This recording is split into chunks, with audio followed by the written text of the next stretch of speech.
All right, my out of body experience. Hey, there's my mother right there. She's a part of this story. That's her and me in a picture, 2014, something like that. It's now 2022, November 28th, 2022. Um, where's my camera? There, okay.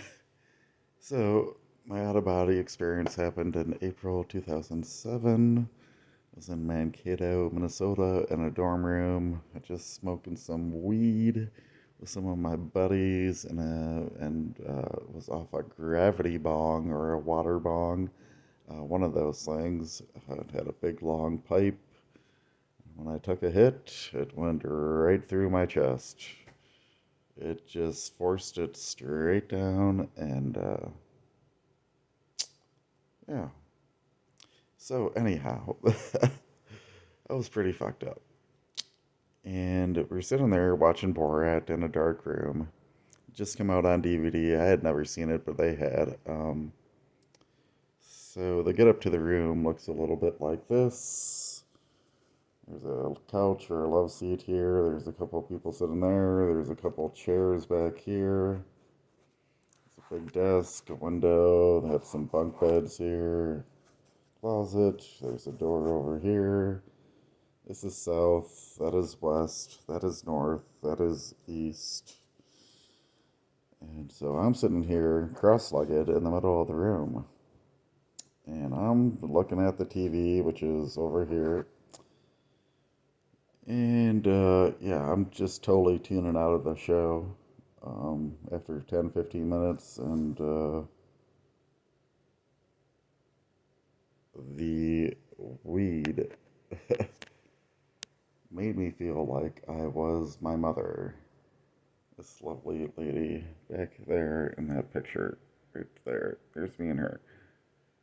Not the Koopa but yeah. So, uh, I felt like I was her. Like I felt this inner vibration for a good 5 to 10 minutes. Like I wasn't me. I was totally 100% her, which kind of makes zero sense, but I don't know. That's how I felt. But then, after doing that for that time, I instantly, well, I thought I was one of my biological brothers. I have three of those. And I instantly snapped out of my body.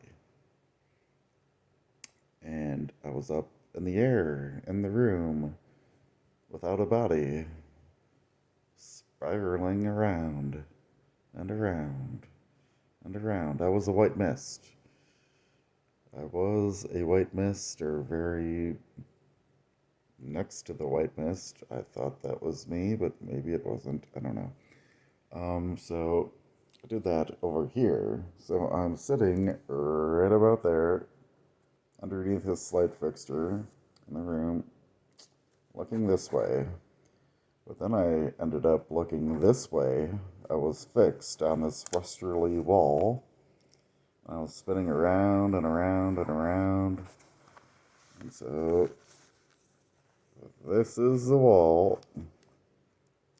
This is this westerly wall over here, west. I was spinning this way. I was spinning from left to right, like like so. So yeah, that went on for about 10 seconds or so, just spinning around. Because I was the mist. I could see the trail of the mist, and then when I was at the farther easterly side of this circle, I could see the actual white mist that I was, and I could see it trailing around. So fucking interesting. So very cool. But then I ended up looking at that very same thing from a third person perspective. I mean, this was kind of like a first and third person perspective when I was spiraling around. But then I ended up, I was like up, 8, 9 feet off the ground when this was happening. But then I ended up like 2 feet off the ground, looking up in this direction, maybe like a 60-degree angle or whatnot. And yeah, I could still see the spiraling. I was just further away viewing it.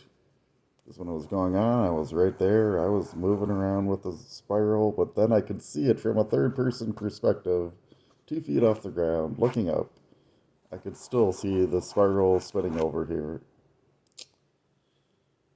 So, remind you, I'm sitting here. Actually, my physical body was sitting right here, cross legged, watching the movie. And so then there's another change of perspective. So we had one over here, two over here. But then from this point right here, where I was sitting, my soul descended straight up towards this light fixture right there. And I could see the bugs. There's bugs in the light fixture, like dead ants or some dead ants, some kind of dead bugs were in the light fixture, maybe a mosquito. I have no idea. There's some kind of bugs in this light fixture, and I went up like right up to the light, and at this point, I really had like, I mean, I was taking this all in. I really wasn't trying to control everything. I was more like a viewer through this experience and this experience. And as I rose to the top to the light fixture, that's kind of when my ego started to come back. I was like, okay, I'm at the light fixture. I'm still in the room. So I look over at the door. This was like my first conscious thought of trying to control the situation. I'm up at the light fixture, looking up at the light fixture, and my perspective changes. I'm like, can I see the door from here? And so my perspective goes down 90 degrees, and I can see the door. And I'm like, okay. I thought about leaving. I looked at the door because I thought about leaving the room. What would happen if I left this room? But I never got the chance to do that because this guy who was sitting here in this chair, there's a couple chairs in the back here, couch. The guy who was sitting in this chair, the very next thing I know is I'm back in my body. And this guy who was sitting in this chair has come over to me and he starts shaking my shoulders.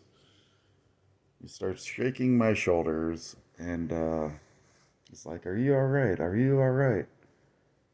And I'm like, "Yeah, dude, I'm doing okay. I'm fine. I'm fine. I'll be all right." So I came back to.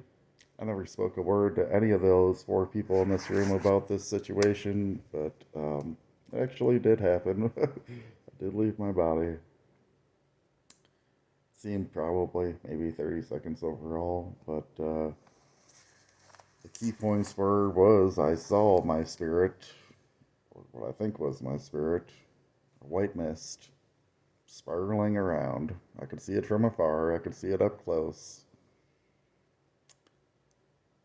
And then, when I descended straight up, there was bugs in the light fixture, and when I came back to my body, I did indeed look up, and there were bugs in the light fixture. I was right there. I was at the top of the fucking ceiling. I was right there at the light fixture, like 12 feet high. I was right fucking there. There's bugs in the light fixture, just as I saw in spirit form. Crazy.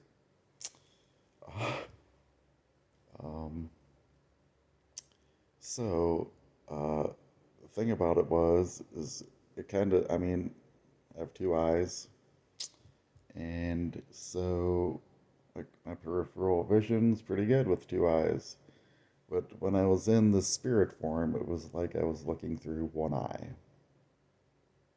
I did not have the field of vision that I do with two eyes. The other thing of note was the room was dark, but when I went into spirit mode, the room seemed very golden brownish. Like the colors seemed, I mean, that was the only color. It was like golden brown. Plus, like the white spirit I could see. Um, the colors were off. My field of vision was off. Um, but I was still in the same room. I'm convinced of that. Um, Everything looked the same from, I mean, the walls looked the same. The door looked the same. The light fixture looked the same. I'm pretty damn sure I was in the same room. Um, so what the fuck does it all mean? Why did I snap out when I thought I was my brother? And why did I think it was my mother for 5 minutes? Like if I had an ego death, which I kind of did, because I didn't feel like myself. Um, how did I do that if the people I'm associating with takes an ego to form? Like my mother, I need to be me to form my mother and my brother in my head. But I erased myself because I didn't feel like myself.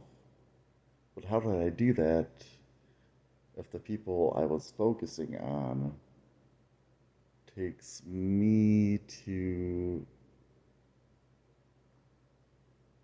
imagine who they are? You get what I'm saying? It doesn't make any sense in that regard. So I don't know if I had an ego death. All I know is I left my body. Um, it's quite a trip. It's 15 years later, more than 15 years later, and I'm still thinking about how the fuck this actually happened.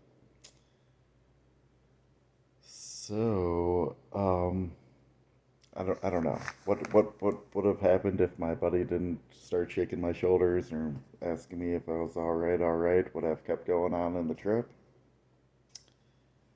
Would I have left the room? Could I have like went through the door or the wall without a physical body? Could I have done that? I'll never know because I came back too. I think it's because the guy he touched me, and then that brought me back into my body. But also of note is I was sitting cross-legged, like in a lotus, whatever position, of whatever the hell the Indians sit-down position, cross legs, but on the ground. Did that have anything? I guess it's like the Merkaba too. You kind of see, everything is aligned and whatnot. Probably had some good posture since I wasn't leaning up against anything. I'm not sure if that played a part in it. But I think what the whole fucking big point is to this is if you've ever done a water bong or gravity bong or whatever the fuck it's called, know what you're getting yourself into. It went through my chest. That was the biggest fucking hit I've ever taken in my entire fucking life. And you can leave your body on marijuana. I did not know that. I've done it before that time, and I've done it since, but that was the only time I left my body, so it's quite an experience. I'll never forget it. The spirit world, or worlds, plural, um, is totally real. It's kind of agnostic, a little bit of spiritualism before then, had a few interesting experiences, but this brought it to another level, and I'm grateful I had the experience. It was not many people do. I would say that people don't talk about it if they do. But it was a very cool experience. I believe I can exist without my body. So for life after death and all that kind of stuff. Yeah, I totally believe in it. Um, I saw myself as a spirit, a white, transparent mist, and I floated up to the ceiling. And wow, it was something. Um, I hope you enjoyed this video. If you're looking for a spiritual experience, I'm sure you can just get that by walking outside. I'm sure. It's the world's a trip. Yeah. So do that if you want, or yeah, we'll take a hit from a gravity water bong, whatever the fuck it's called. That could get you to some spiritual high too. Thank you for watching. Spirit World exists, and if you're watching this for 16 minutes now, you probably already know that. So thank you so much. That's my video for this time. I have many more great stories to tell you, and that's just one of them. So talk to you soon. Leave a comment if you have anything to say about out of body experiences. I'd love to hear it. Thank you.